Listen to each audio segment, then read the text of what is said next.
VCY America presents Crosstalk, a nationwide call-in program discussing issues that have an effect on our families, our communities, our churches, our nation, and our world.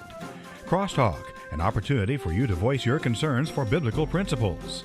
And now live by satellite and around the world on the internet at vcyamerica.org. Here is today's Crosstalk. Friends, thank you for joining us today here on Crosstalk. Today's program is coming as a stern warning. As children around the nation are preparing to go back into the classroom, our warning today is to alert you that schools nationwide are carrying books with graphic sexual content.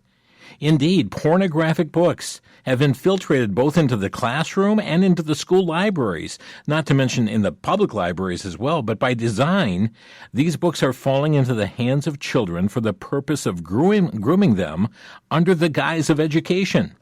Well, our guest today is engaged in launching a new nationwide initiative that is focused on helping citizens challenge these sexually explicit books in public school libraries. Joining us today, we welcome Karen England. She is president of the Capital Resource Institute. They're a pro-family public policy organization with a focus on education, religious freedom, parental rights, and life. They educate and strengthen families and engage in public policy. But Karen is also the founder of the initiative Take Back the Classroom. Karen, thanks for joining us today. Hey, thank you for having me. So many of these books that we're discussing here today, they are so graphic, we can't even read so much of the material from their pages on this Christian radio station. But I'd like for you to, first of all, help our listeners understand just the size and the scope of this problem. Is this just confined to a particular area of the country? Is this just blue states? Help us understand the magnitude of the issue. Okay, I'm not going to read. You also can't say the words and put this stuff up on Facebook. You get flagged and it's taken down. Right. So how this information is accessible to our minor children with our tax dollars in schools is absolutely crazy. So it is far and wide. It's in red states and blue states. Red states are often the worst states because they think their state is fine.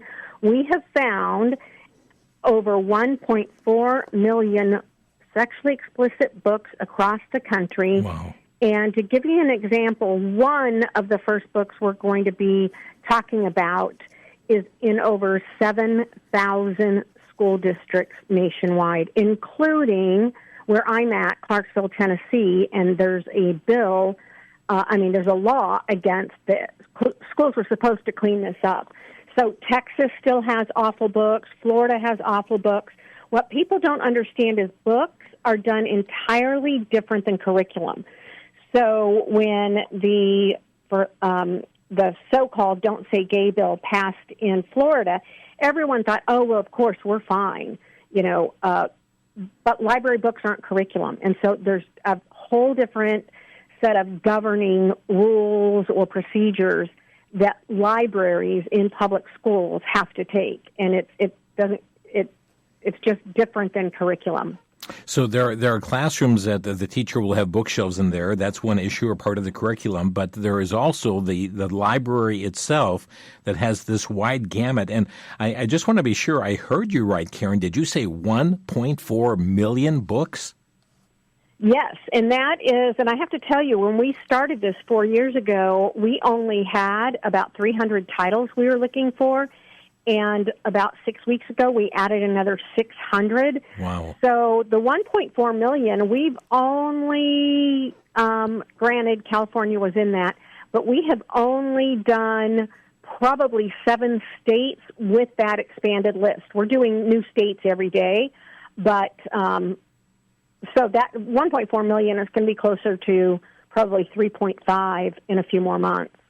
Another question here, just to help us understand the magnitude of this problem. Are these books confined to just the upper grade levels or just to libraries at high schools? Oh, no.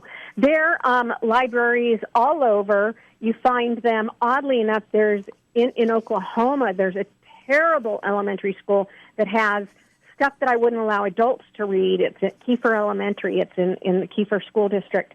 And no, another book is in our elementary school until I went before the school board a few weeks ago and challenged them on it and wrote an op-ed, and that book got removed from the elementary school, but the rest of the porn books are all over. So, I mean, those are examples of read as read can be states. And as far as a teacher's classroom, we have a model policy that has been passed in 2 California school districts, and we include in that the teacher's library falls under that. But what a lot of people don't know, often these books are assigned in freshman English class.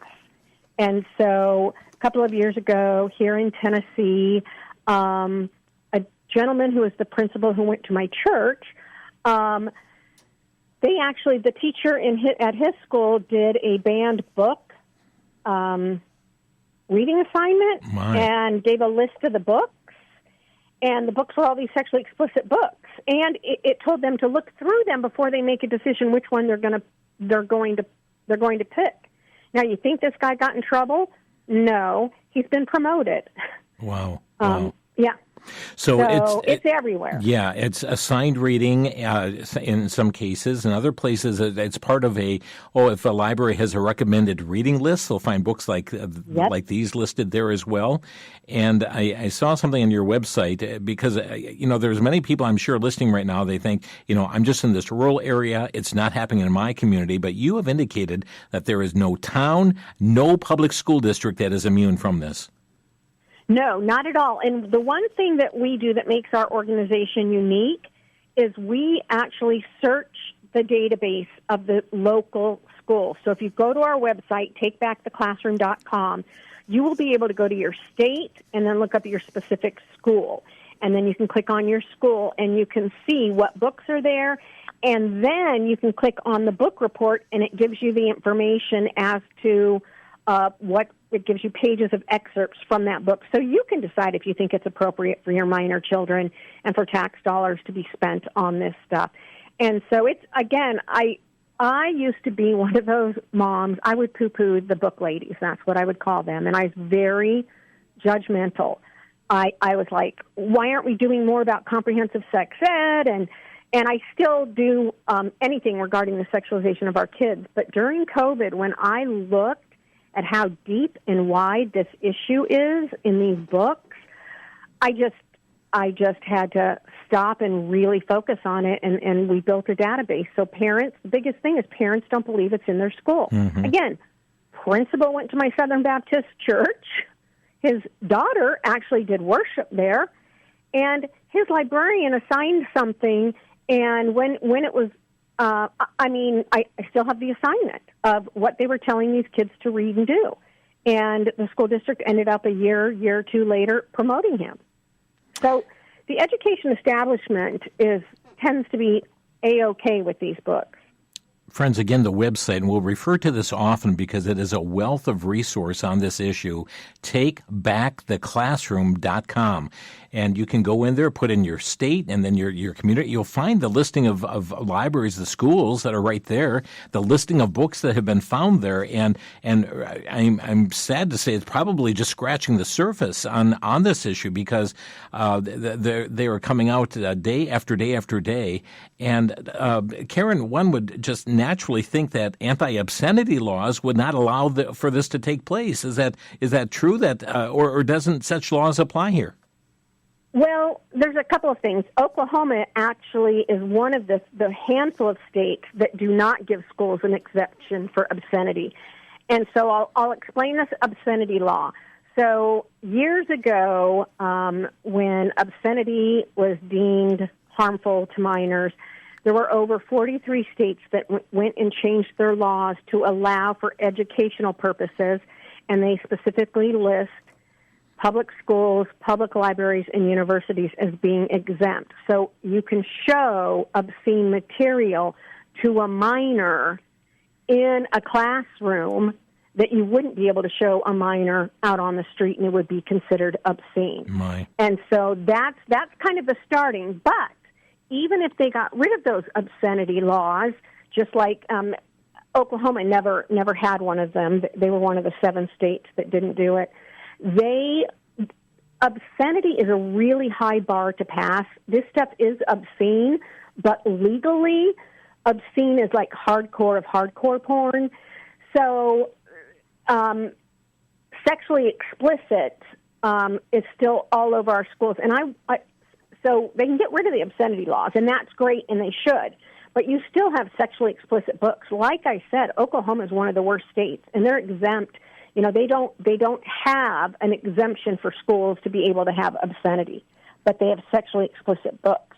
And really, because this is a local issue and the librarian picks the books, the best way to handle it is at the local school district to get them removed. And that's how even in red states like where we are here and have a law against it, you have to do it at the local level. You have to get the school board to adhere to the law and get them removed. Okay, I mean, you'd be surprised how hard they fight to keep this stuff there. Yeah, and let me introduce another aspect to this, because you said, keep it local, but there are many who will defer, well, we follow the guidelines of the American Library Association, and one would think that they're naturally looking for the best interest of children. Your comments on the ALA?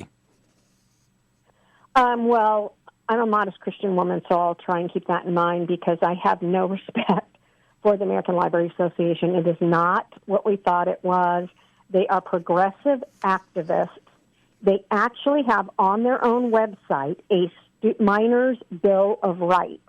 They believe that everything written from Playboy to Dr. Seuss should be available for any child at any age at any time. And they actually say that in their minor Book of Rights, or Bill of Rights for minors. And they're the biggest culprits. They're the ones that are sending their monthly lists to these librarians to get them to pick this stuff from. They're the ones that promote almost all of these, or a lot of these, have some prize they won, and so, the teacher says, oh, well, this won this prize, so the parent backs down, thinking, I must be the only one who thinks this is over the top. But you're not. Really, if you don't believe me, go to our website, and if your school isn't listed, just go to the top and click on book reports and look at some of the book reports of really good one to look at, and this is in schools everywhere, Me and Earl and the Dying Girl. Me and Earl and the Dying Girl. And without getting graphic, what can you tell us about that book? I don't know that I can. Wow. Yeah. All of these books, I don't think this is going to violate any rules. I'm not talking about one time talking about nocturnal emissions. I'm saying that gracefully for young kids in the car. However, it's how to, what happens when. I mean, it goes on and on and on. Very These graphic. books Yeah. are full of descriptive acts, many of which these books have been turned into movies, and the movies were rated R because they had to take stuff out of the book. Friends, you're listening to Crosstalk on VCY America. Karen England is with us today, president of the Capital Resource Institute, but also founder of Take Back the Classroom. Their website is takebacktheclassroom.com. And friends, I encourage you to check out your local library, your school libraries, and to look at that website and see what is listed there. And we're going to mention just some other titles. We're not going to go through and give descriptions of the books, but the titles that you need to be watching for in your school as well. Back in a minute here on Crosstalk. Back to Genesis with Dr. John Morris, geologist and president of the Institute for Creation Research. Dr. Morris, in total, how many animal species have been found in the fossil record? You know, Chris, the answer to this question surprised me.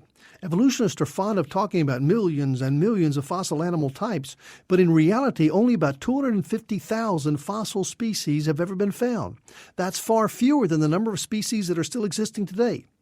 And it certainly is not many compared to the millions and billions of animals which must have existed if evolution were true.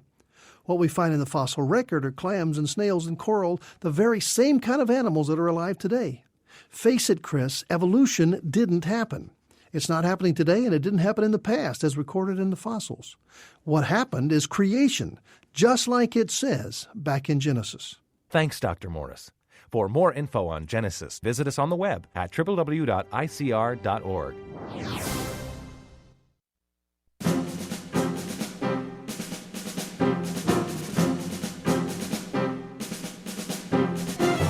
This is Crosstalk on VCY America with a warning today. Pornographic books have invaded classrooms across this country. And as young people prepare to go back to the classrooms in the weeks and months to come, we want to give this warning to you and certainly to know in advance what is there, what is sitting on the shelf, what is lurking there. And Karen, one of the things that you have done is use the word grooming, that these books are actually used to groom children. Address that issue, if you would. Yeah, we're doing it for them, because when you are grooming, whether it's a person or an institution like our schools, you are desensitizing and breaking down the natural boundaries that a child has regarding sex, sexuality, how they see their body, what they talk about. And so when you're starting in kindergarten with a book like The Big Bath House that has a lot of pictures of naked adults and children in big pools, what does that say to a 5-year-old? The left will say, well, this book is about Asian culture and grandmas, mothers, and daughters all bathed together. But you can't tell that that's what that is. And an American at the age of 5 isn't really into Asian culture. So when they're just looking through that book, what they're seeing is a lot of naked adults and kids. You've just told them, oh, this is okay. Hey, This is okay. This is at my school. And so then it goes all the way up. I mean, there are some books, Boy Toy, where he's having an affair with his teacher, and it's very, very graphic. And after they do this big graphic actions, she gives him a wink and says, "Oh, the answers to the test tomorrow are in my purse." Wow. I mean, Boy Toy. It's in a lot of schools. Yeah. So this got to impact the brain development of children too, doesn't it?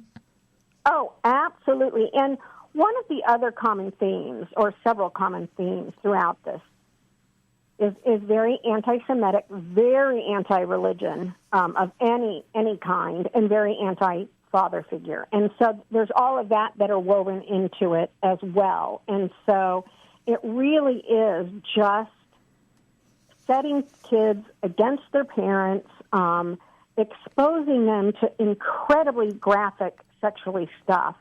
And it just, again, I used to think, so what? Who are those crazy ladies? Well, now I'm one of them, because it is so widespread, and it's been going on for a lot longer than we thought. Mm-hmm. There was an article that came out recently from Real Clear Politics, and just before the break there, we were talking about the American Library Association, and I understand they just had their annual convention. I think it was in June, in Chicago, and this is where thousands of librarians come, teachers come, activists come, and they hold this strategy session. And I understand that even at this conference, that they would discuss various things, but one of the things that they discussed was the so-called book bans. And Joe Biden, Rachel Maddow joined as featured speakers there. I can't think that anything good came out of this. Oh, no, they actually have a hotline for schools to call if someone is challenging the books. And so the ALA and their Freedom Project and every library, they've got a couple of offshoots that are very active, organizing at the local level to make sure these books stay on the shelves. And they're the ones that are at the school board, pressuring the school board not to do anything. I honestly, you look at these books, like in my own school district, what on earth, what would any reason be that any school board member has allowed this to go on? Yeah. I mean, the books are that bad. And yet when parents speak out against this, I mean, sometimes they've read from these books before school board meetings and their mics are cut off. They'll be cut off and say, your time is done. They have been called book burners. You are a bigot. You are a fascist. I mean, the titles that are given against them are just endless, and they seek to intimidate those who stand up and against this. Oh, absolutely. I show up and they have signs about me being a Nazi, to which I like to go ask them, what do you mean? Or they're wearing a read banned book. So I'll ask them, where do I get one of those banned books? because these books are all available. Yeah. I want book boundaries for minors. That's what I want. Mm-hmm. I want book boundaries for minors. And it is, I often find there's a lot of people that are probably not even as close to conservative as I am that have a problem with many of these books. And they just haven't read them or seen them, which is why on our website you can print a book report that have all the excerpts and have the page numbers so that you can, show people what's really in them. And that's why kind of, we're going to do this Book of the Month Club where people that we're going to give an entire toolkit and package on 3 different books and specialized training and all of that if you want to go challenge a book, and everyone's going to do the same book all across the country. And so we're hoping that will empower parents to get together to get this done, because we've got to start challenging these and getting them out. I had a young staffer. She's had a couple of babies, so she's not on staff anymore here in Tennessee. And she was about 26, and she said, and there's a book called Push that's been in the schools, and she said, oh, that was the book everyone knew to check out. So everyone was always checking it out because it was so graphic. Wow. It was the book. Yeah. And sometimes by graphic, there are actual photos and illustrations. Another time, it's the narrative, the words that are laid out with very graphic descriptions. So yes. Yeah. And I would encourage this is hard to see, but go to the book reports and look up. I'm drawing a blank, but I'll get it for you. Okay. Let me give the website, takebacktheclassroom.com. And friends, again, go into that site. You can see, you put in your own library and your school district there, and you'll see what books have been found there. And Karen, we want to point out, too, if somebody says, well, I don't find my library there, that doesn't mean it's exempt, does it? Oh, not at all. As a matter of fact, it might say not searched yet, and that means we have access to it. We just, haven't gotten to it because, again, we're doing the whole United States. If it lists 0, it probably has been checked, but then there are some, Chicago's one of them, there are some school districts that don't give you access to the school library online unless you're a student and have a student ID to get in. So you can't go look what's in those school districts.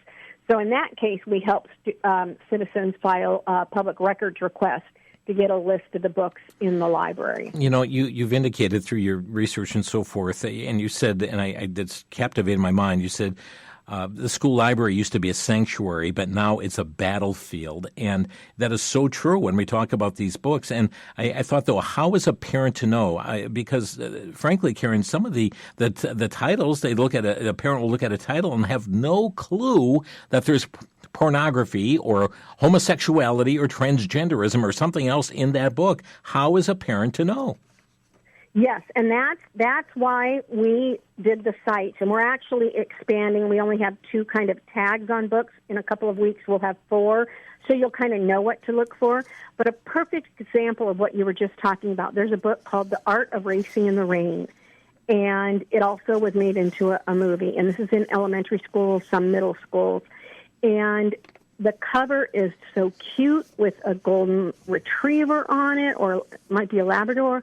And The Art of Racing in the Rain. I mean, I would see that and just be excited. My kid was reading a book, a chapter book. Mm-hmm. But it's the dog watching the parents engage in activity. Oh, my. And so, I mean, there's several scenes of that. And it's like, parents would think, and when you read it, they talk about it like it's some really good book. And you've got scenes, and you can read them on our website, where it's the dog watching his owners do it. Friends, lack of a better word. yeah, some of these books will go describe rape and references just numerous things, ancestral relationships and pornographic type things. The whole aspect of homosexuality is prevalent through so many of these books, and frankly, Karen, there are so many that are fed up with this. Some want to know, how can I get engaged in the battle? It seems everybody who tries to take a stand on this is shot down. But you've got a planned method for people to actually get engaged in and fight this battle. Oh, absolutely. We, our website, and we are revamping it. I was working on it as we speak. We have a toolkit. We have model policies. Again, this will all be updated in the next 2 weeks, slowly but surely. Mm-hmm. And again, we're doing, we'll have the letter written to do the challenges. Let me give you an example of what happens. So parents will, find out what the policy is to challenge a book. The school district usually has a policy that is from the ALA, and they have this sheet that you have to fill out, and the sheet usually is set up for failure for the parents. So it would say things like, well, is this good for any age? And the biggest one is they say, have you read the whole book? Well, you don't need to read the whole book, and if it's pornographic, I'm not going to. Right. So we encourage people just to put see attached, attach our model letter, and attach the excerpts. And as opposed to going through the hoops that they want you to go through that are never going to get the book removed. So there's a lot that we offer from our website and this new program that we're doing, One Book, 1 Month, One Nation, and that we will be doing Zoom calls with the 10 people across the nation that are challenging that one book, and everybody can chat with each other and strategize, and we will have really specific materials for them to hand to the school board members, to hand out to their Bible studies. So we're creating a whole toolkit specific to that one book, and again, hoping people across the nation are going to challenge that book, and that you're not in this alone, but other people are doing the same thing. Friends, again, the website is takebacktheclassroom.com, takebacktheclassroom.com. Now, you may be a grandma or a grandpa, or you say, well, we don't have children, or our kids are all grown up and out. But, friends, what about the kids next door and those that live in your neighborhood and those that live in your community that are being impacted by these materials? And that's why it's important to be informed and then engaged in this battle. Takebacktheclassroom.com. We'll be interviewing our guest here, but friends, we also want to open our phone line to take your specific questions for our guest here today. Our number to Crosstalk is 1-800-733-9829. 1-800-733-9829. If you have a specific question you'd like to ask our guest on this issue today, give us a call here, 800-733-9829. So many of the themes of these books will have, ideals that support LGBTQ+++. Sexual immorality that is graphically portrayed, but it shows it as being normal. It shows it as being good. Certain degrading sex acts. There's the promiscuous clothing that is in the illustrations. Even bad relationships between child and parents and children will read, yeah, that's my home, and lead them into graphic sexual content here as well. So, and not to mention the things that are going on with witchcraft and spells and demonic activity as well. So a lot is there. Friends, our number to Crosstalk, 800-733-9829. A warning today on Crosstalk. We'll be right back.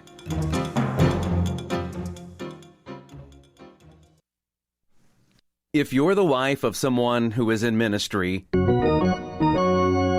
have the most exciting, challenging, frustrating, fulfilling, joyful, terrifying, blessed, stressful, rewarding, and amazing job in the world.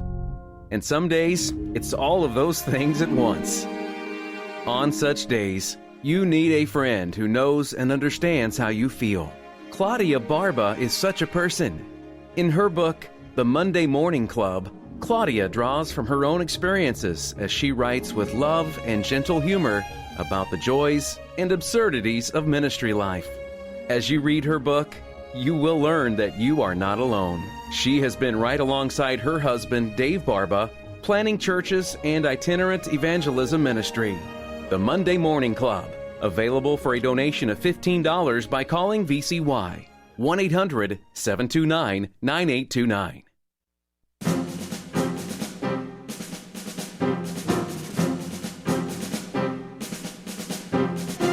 This is Crosstalk on VCY America. Karen England with us today on the program, president of the Capital Resource Institute, founder of Take Back the Classroom, the website takebacktheclassroom.com. Our lines are packed. We'll get to the calls here in just a moment. But Karen, again, there are some people say, I don't know whether we have these books or not. We want them to go to your website and find out and check their library. But just give us the titles of just several books here that you're finding over and over and over in classroom libraries across the country.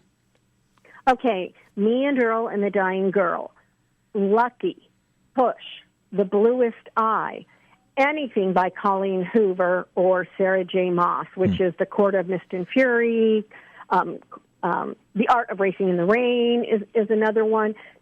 Genderqueer is one. The Haters is all over. A very popular one across the nation is The Freedom Writer's Diary. That we're finding everywhere. Millennial Boys. This is an interesting book title. It's Perfectly Normal. The Sympathizer, Trans Plus, One Last Stop, A Court of Frost and Starlight. Oh, All Boys Aren't Blue. The King and the King, for kindergartners. Yeah. Yeah, it's just friends. There's so many titles, and these are in libraries just all across the country, in your school libraries. And one other point here, and then we'll go to the lines, and that is when people look at movie content or check their television, they have ratings. Books don't have ratings, do they?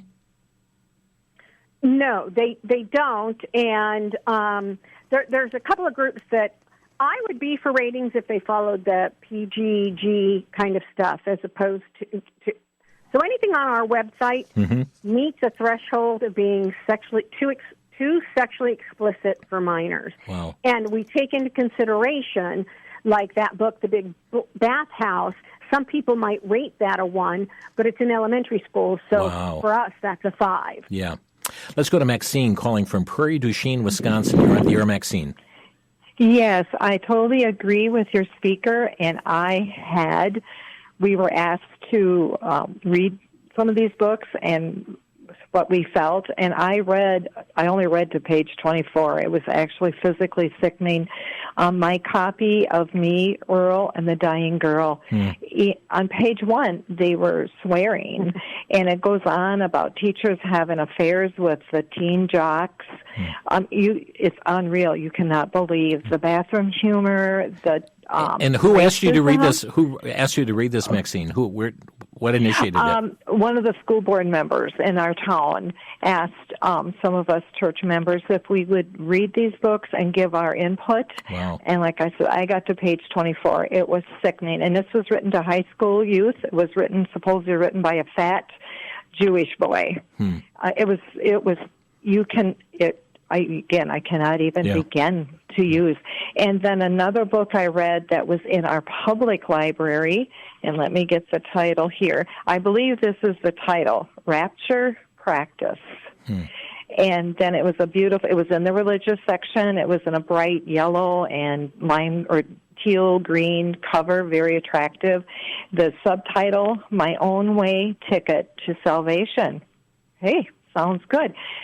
I started reading it. It was written by a practicing homosexual, and it was a put down on Christian schools, on churches, on parents, and it was labeled young adult.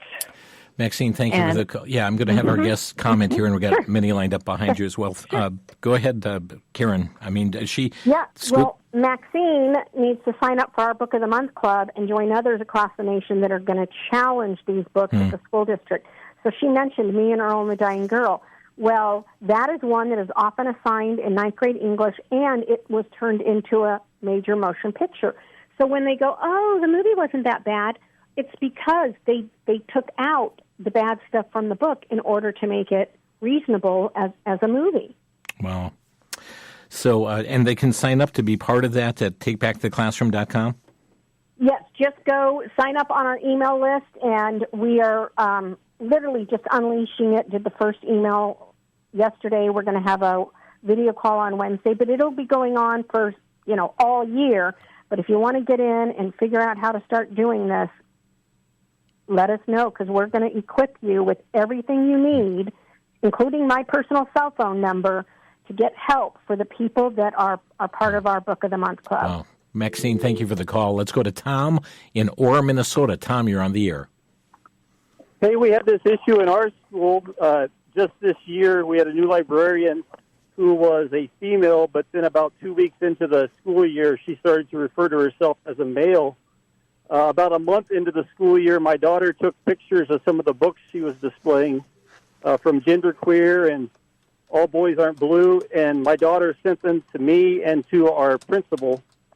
And I sent them to some friends on Facebook who put it out on Facebook, and the phone lines from the school got lit up. The principal went in, took out all the books that that the librarian had ordered that year, and that was the last day that librarian came to work. They removed her from her position. Wow. And all the books were removed. It was an awesome thing, and that happened in Cook, Minnesota at the public school. Yeah. Wow. Well, that's awesome, and it shows that exposing it and getting people activated, this stuff is inexcusable. I would still encourage you to go to our website and check your local school to see things that were in there that might, like Genderqueer, All Boys Aren't Blue, are very common books that we know about and have seen, and it's been all over TV. Mm-hmm. But there are a lot that are still hidden in there. So I would encourage you to, especially if you've got a willing principal, to protect the kids. Thank you. There are, and if people have a voice and use it, things can get done, especially as you get further and further away from the cities and get in the more rural areas. Yeah. This stuff can happen, and you can get rid of the junk that's in there. Thank you, Tom. Appreciate that. And friends, he called from Orem, Minnesota. Their population is just a few hundred. And he mentioned the Cook, Minnesota Library. Population in Cook, I just called it up, 534 people, 2020 census. So, Karen, this just shows how prolific this is throughout the entire nation, from small, tiny school districts to the large districts. Wow. Yes, it is. Wow. Friends, our number to Crosstalk, 800-733-9829. Next is Larry in Fort Lauderdale, Florida. You're on the air, Larry. Hi, thank you for your program. And I have a concern about New York City. Obviously, if it's happening in small town, I have a granddaughter up there, and I haven't really gotten, I know she's going to be put in the first grade of the public schools. Do things like these kind of books occur in first grade for children? Yes, they do. And you can go, we just finished New York. I'm not sure if all of New York City is in that, but they are. The Big Bathhouse is in elementary schools. The Art of Racing in the Rain is in elementary schools. Again, the Big Bathhouse is a picture book. It's perfectly normal. It's very graphic and is in elementary schools and elementary school classrooms, because a lot of times they stay in their classroom. So they have libraries in their a library classroom. So, yes. There's, again, our local school district in an elementary school had Me and Earl and the Dying Girl. Wow.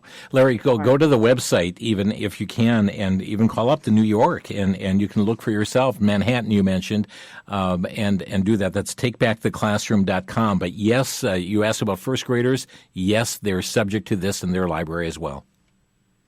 Thank you. Thank you for the Thanks call. very much. We've got Kim next in Arizona. Hi, Kim, you're on the air. Hi. I just had a question about would a vice principal be helpful? Would a vice principal be helpful? Finish your question there. They absolutely could be, because if they're getting the complaint, and they can then take it to the principal or to the school board. So absolutely, anyone in authority would be helpful. Great. You're so kind. Thank you, Kim. Thank you for the call. Our number to Crosstalk, 800-733-9829. We've got a couple open lines. Jerry is calling from Cambridge. Jerry, you're on the air. Actually, it's Terry, but that's fine. Okay. I've been called everything else.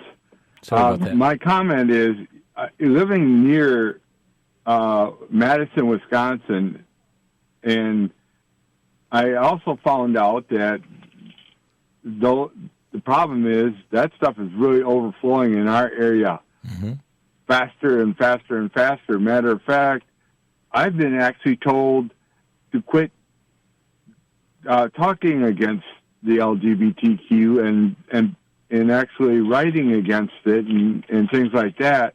And I don't care. They can threat all they want, and it doesn't bother me. I'm an old Marine. I know how to fight back. Well, yeah. And my comment is we need to put prayer to action very fast. Yeah. Indeed. And thank you for the call here. And that's another aspect to this as well, Karen.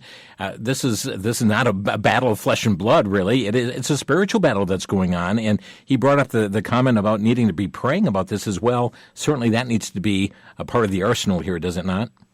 Oh, absolutely. And praying for those that are going before the school boards. Yes. This is a very dark issue. But yes, praying for absolutely, it all starts with prayer. But we can't just leave it there because this does require action to get it removed. And your one caller mentioned, hey, I just did these few things and the books were gone, and so is the librarian. So, again, I don't want anyone to think that's how it goes everywhere because it's a little more work.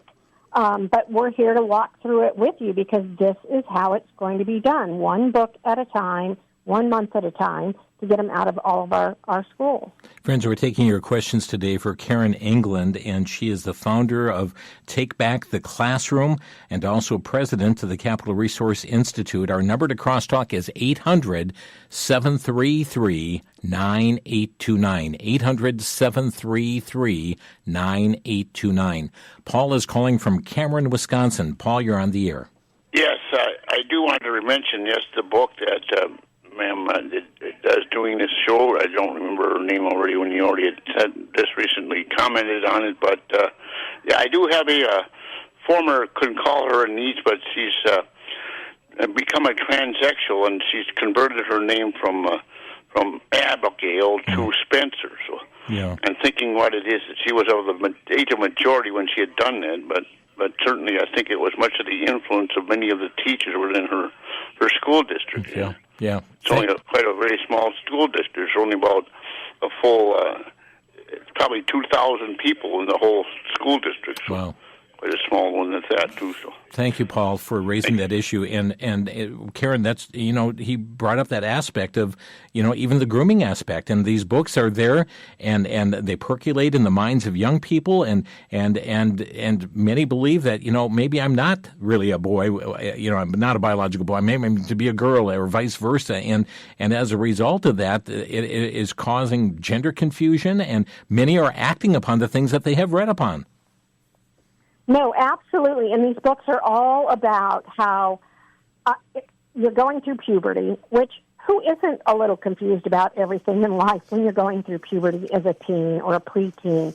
And then the teacher and society, TV culture, starts to tell them maybe you were born in the wrong body, or maybe that means you like people of the same sex.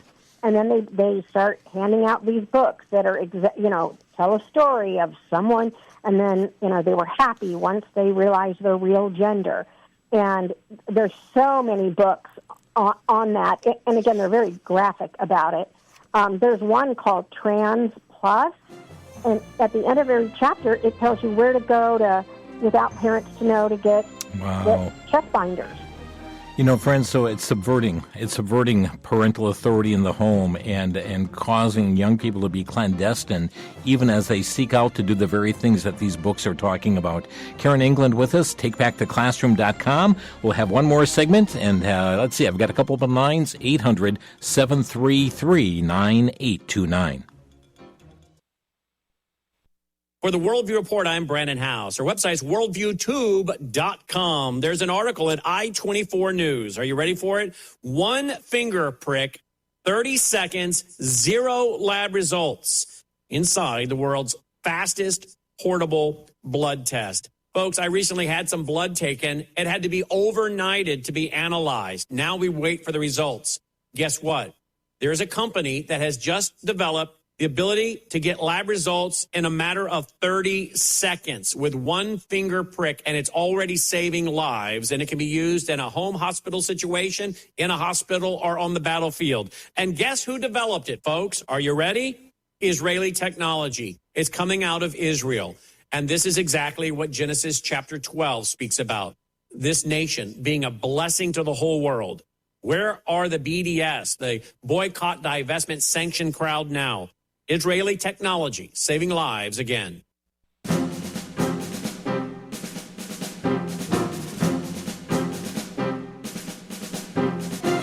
This is Crosstalk on VCY America. Today's program, a warning, because pornographic books have invaded classrooms all across this nation. And as kids enter through school doors, friends, they're going to be confronted with this. Our guest today is taking a stand and informing you as to what is taking place, and also guiding you how you can take a stand locally in this matter.